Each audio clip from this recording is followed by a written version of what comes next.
L'ancien sélectionneur des Aigles du Mali, Alain Giresse, était à Bamako pour la reprise des pourparlers pour un éventuel retour à la tête de l'équipe nationale pourparlers qui n'ont pas abouti.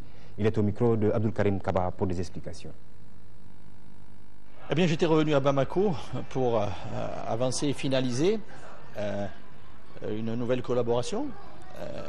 Pourquoi? Parce que après les deux matchs qui se sont disputés en juin, le vice-président chargé de l'équipe nationale m'a demandé de revoir un petit peu la relation, et il m'a dit on va remettre les choses en place effectivement telles que vous le souhaitiez, et donc on était reparti comme ça, et je lui avais appelé pour lui demander si on pouvait se rencontrer et si je pouvais descendre. Il m'a dit oui, il faut descendre pour voilà, venir finaliser tout ça, et donc c'est pour ça que je suis descendu, mais malheureusement le vice-président est venu m'apprendre que la fédération ne souhaitait pas du tout que je poursuive et que je reste.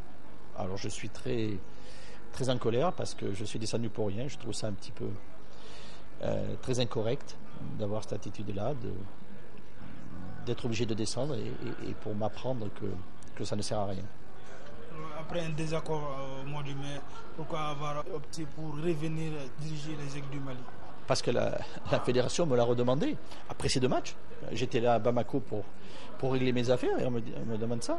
En même temps, il y avait aussi les joueurs qui m'ont énormément sollicité quand je les ai croisés aussi à Bamako.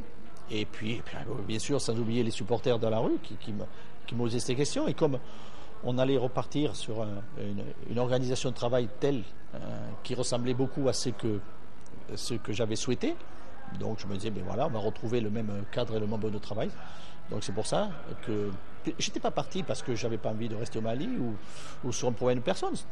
Parti parce que des conditions de travail avaient été modifiées. Voilà. Donc à partir du moment où tout se remettait en place, ça me effectivement, et avec tous les soutiens qu'il y avait, je me dis je vais repartir. Alors justement, vous avez évoqué les deux premières rencontres des éliminatoires. Alors est-ce que dans ces rencontres, vous avez dit à certains joueurs de ne pas venir jouer au Mali? Non. C'est mal me connaître que de dire ça. Après, j'ai eu des joueurs, évidemment, beaucoup. Chez les joueurs qui m'appelaient, on s'est appelé, je leur ai dit, voilà, je suis désolé que la vie continue. Je leur ai dit de continuer parce que je n'ai pas le droit de quoi que ce soit. Je n'ai pas l'autorité.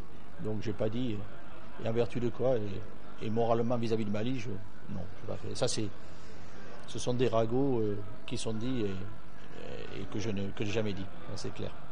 Alors, réellement, maintenant, la situation, comment vous la voyez? Il n'y en a plus. Enfin, ce qui concerne avec le Mali, voilà, c'est terminé. Il y a eu une incompréhension qui, après, s'est remise en place. Malheureusement, maintenant, il ne peut plus y avoir de nouvelles issues. Donc, c'est terminé. Voilà, c'est tout. Mais la manière est, je dirais, pas très jolie de la part. Bon, c'est comme ça. Par contre, quand vous parliez d'attitude, je vais dire, c'est que je peux pas dire, je vais pas conseiller à un entraîneur français de venir ici, pas avec des gens comme ça, ça pas du tout.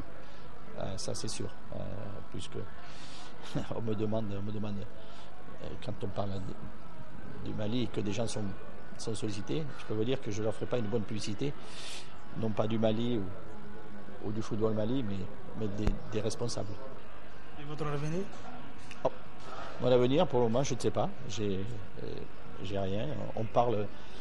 Mon nom circule un peu partout, même pour l'équipe de France dernièrement. Donc je n'ai rien d'officiel et je ne sais pas ce qu'il en sera dans les semaines à venir. Alain Giresse, le cœur encore au Mali.